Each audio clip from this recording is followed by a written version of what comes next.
కోణంలో పోలీసులు దర్యాప్తు చేస్తున్నారు. కన్నీళ్లు పెట్టిస్తుంది ఇటు పద్మ చివరి లెటర్. ఒకసారి మనం ఆ లెటర్ని విశ్లేషించే ప్రయత్నం చేద్దాం. ఇటు సంపాదన లేని భర్తతో వేగలేక, కుటుంబాన్ని నెట్టుకు రాలేక తాను పడ్డ ఇబ్బందులు ఆ లేఖలో వివరించింది పద్మ.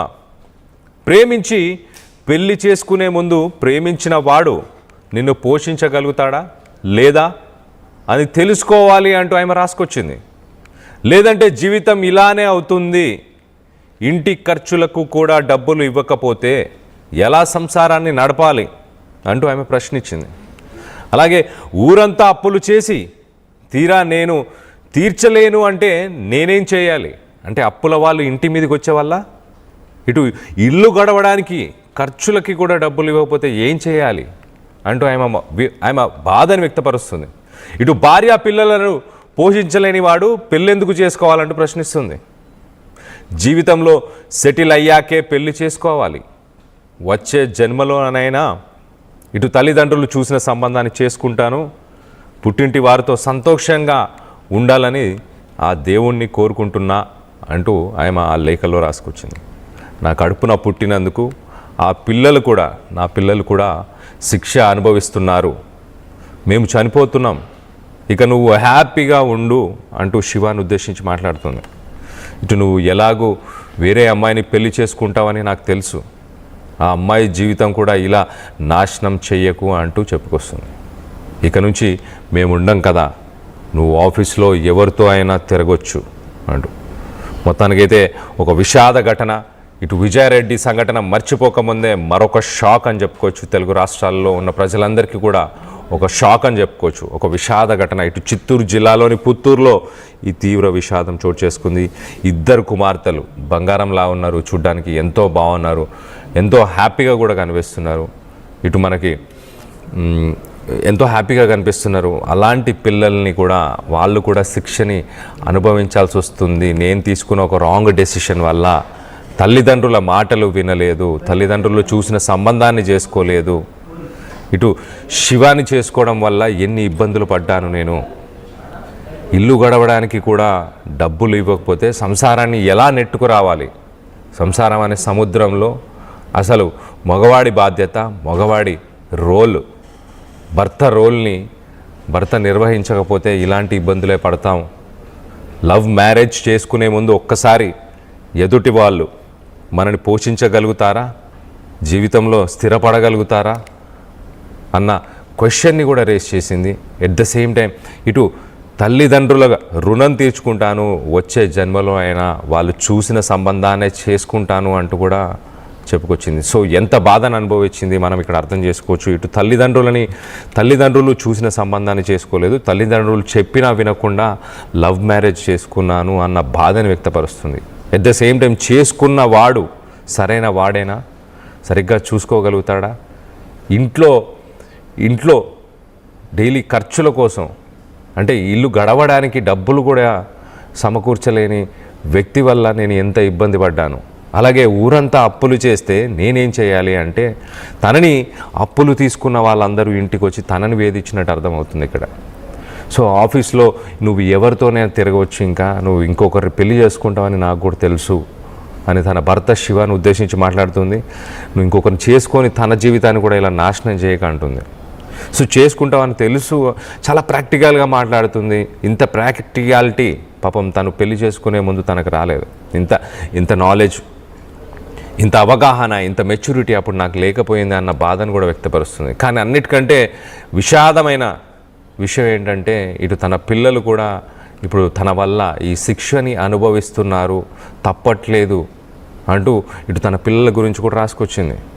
సో పాపం 7 సంవత్సరాలు ఒకరికి, 5 సంవత్సరాలు ఒకరికి, ఇద్దరు పిల్లలు, ఇద్దరు అమ్మాయిలు చాలా బాగా చక్కగా ఉన్నారు, చాలా హ్యాపీగా కూడా కనిపిస్తున్నారు ఆ ఫొటోస్లో.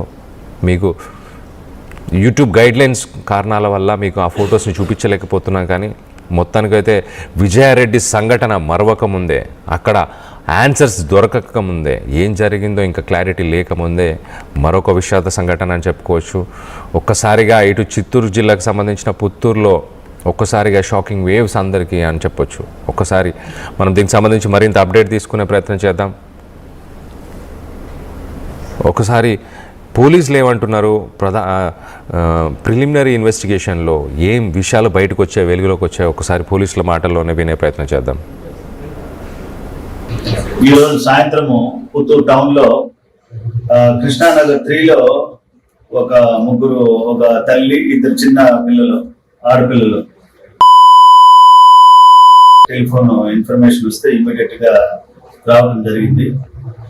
ఇంట్లో అప్స్టైర్ లో తల్లి పద్మ 27 years, ఈ లాస్య 5 years, ఈ తేజశ్రీ 7 years.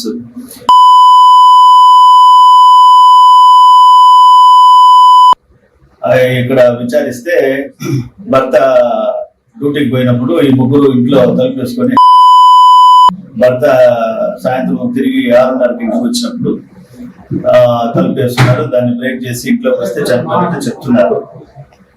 దీన్ని విచారించి దీనిపైన తదుపరి చర్యలు తీసుకుంటారు. ఈరోజు సాయంత్రము పుత్తూరు టౌన్లో కృష్ణానగర్ 3లో సో మొత్తం మీద ఇటు తన తల్లిదండ్రులకు నచ్చకుండా, తన తల్లిదండ్రులు వద్దన్నా కూడా ఇటు శివాని పెళ్లి చేసుకున్నట్టు తెలుస్తుంది. అలాగే ఆ తల్లిదండ్రుల సపోర్ట్ లేకపోవడం, వాళ్ళతో ఆ కాంటాక్ట్, వాళ్ళ ప్రేమని మిస్ అవ్వడం, వచ్చే జన్మలోనైనా మీ రుణం తీర్చుకుంటాను అంటూ ఆమె లేఖలో రాసుకొచ్చింది. తల్లిదండ్రులు లేక ఇటు సంసారాన్ని ఎలా గడపాలో తెలియక ఆ శివ అనే వ్యక్తి ఆఫీస్లో వేరే వాళ్ళతో తిరగడం, ఇల్లు గడవడానికి కూడా డబ్బులు ఇవ్వకపోవడం, దాంతో మనస్తాపానికి చెందింది. ఇటు అప్పులు, ఊరంతా అప్పులు ఉన్నాయంట. అప్పుల వాళ్ళు కూడా ఇంటికి వచ్చేవాళ్ళంట, ఇంటికి వచ్చి గొడవ చేసేవాళ్ళంట. ఊరంతా అప్పులు శివ చేస్తే నేనేం చేయగలను? తను ఒక నిస్సహాయ స్థితికి వెళ్ళిపోయింది.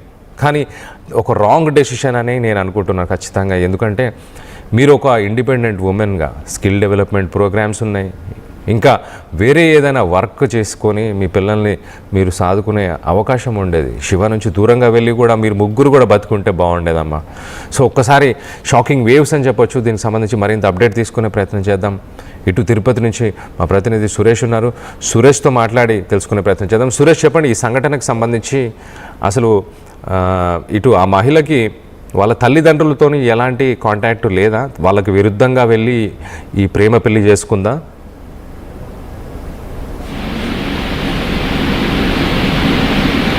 రైట్ సురేష్. ఇటు ఆ అమ్మాయికి ఇటు తల్లిదండ్రులతో కాంటాక్ట్ లేదా? వాళ్ళకి విరుద్ధంగా వెళ్ళి ఈ ప్రేమ పెళ్లి చేసుకుందా? దాన్ని తనకు సపోర్ట్ చేయడానికి ఎవరు లేక ఈ డెసిషన్ తీసుకుందా? పుత్తూరు పట్టణంలో నిన్న సాయంత్రం చోటు చేసుకుంది. పుత్తూరు పట్టణం అంతా కూడా అని చెప్పాలి. ఎందుకంటే పద్మ రాసినటువంటి సూసైడ్ లెటర్ కావచ్చు, అది జరిగినటువంటి ఇన్సిడెంట్ కావచ్చు, చాలా ఇబ్బందికరమైనటువంటి ప్రతి ఒక్కరు కూడా చాలా కన్నీటి పర్వతం అవుతున్నటువంటి పరిస్థితి మాత్రం నెలకొందని చెప్పాలి. పద్మ ఏదో తన ఇతర చిన్నారులతోటి బలవంతకర మరణానికి పాల్పడినటువంటి సంఘటన. అయితే కేవలం తన ఆర్థిక పరిస్థితులు, భర్త స్థిరంగా ఒక చోట ఉద్యోగం చేసుకుంటూ ఉండకపోవడం, పూర్తిగా కూడా కుటుంబాన్ని నిర్లక్ష్యంగా అతను వ్యవహరించడం లాంటివే ప్రధానంగా పద్మ మృతి గల కారణాలని తెలుస్తుంది. 8 ఏళ్ల క్రితం ప్రేమించి వివాహం చేసుకునేది శివాని. అయితే 8 ఏళ్ల తర్వాత ఏదైతే పిల్లలు కలిగిన తర్వాత నుంచి కూడా పూర్తిగా శివ ఏదైతే ఫ్యామిలీకి కావాల్సినటువంటి మినిమం కొంత ఆర్థికంగా నిలబడి సపోర్ట్ గా పిల్లల్ని చూసుకోవాల్సినటువంటి భర్త కేర్లెస్ గా ఉండడం, ఏమాత్రం బాధ్యత లేకుండా ఉండేటువంటి పరిస్థితి శివ దగ్గర అధిక శాతంలో కూడా పద్మ ఎదుర్కొన్నటువంటి పరిస్థితి. అయితే అనేక సార్లు కూడా మనకిద్దరు పిల్లలు ఉన్నారు, ఆడపిల్లలు ఉన్నారు, మనం బాగా బతకాలంటే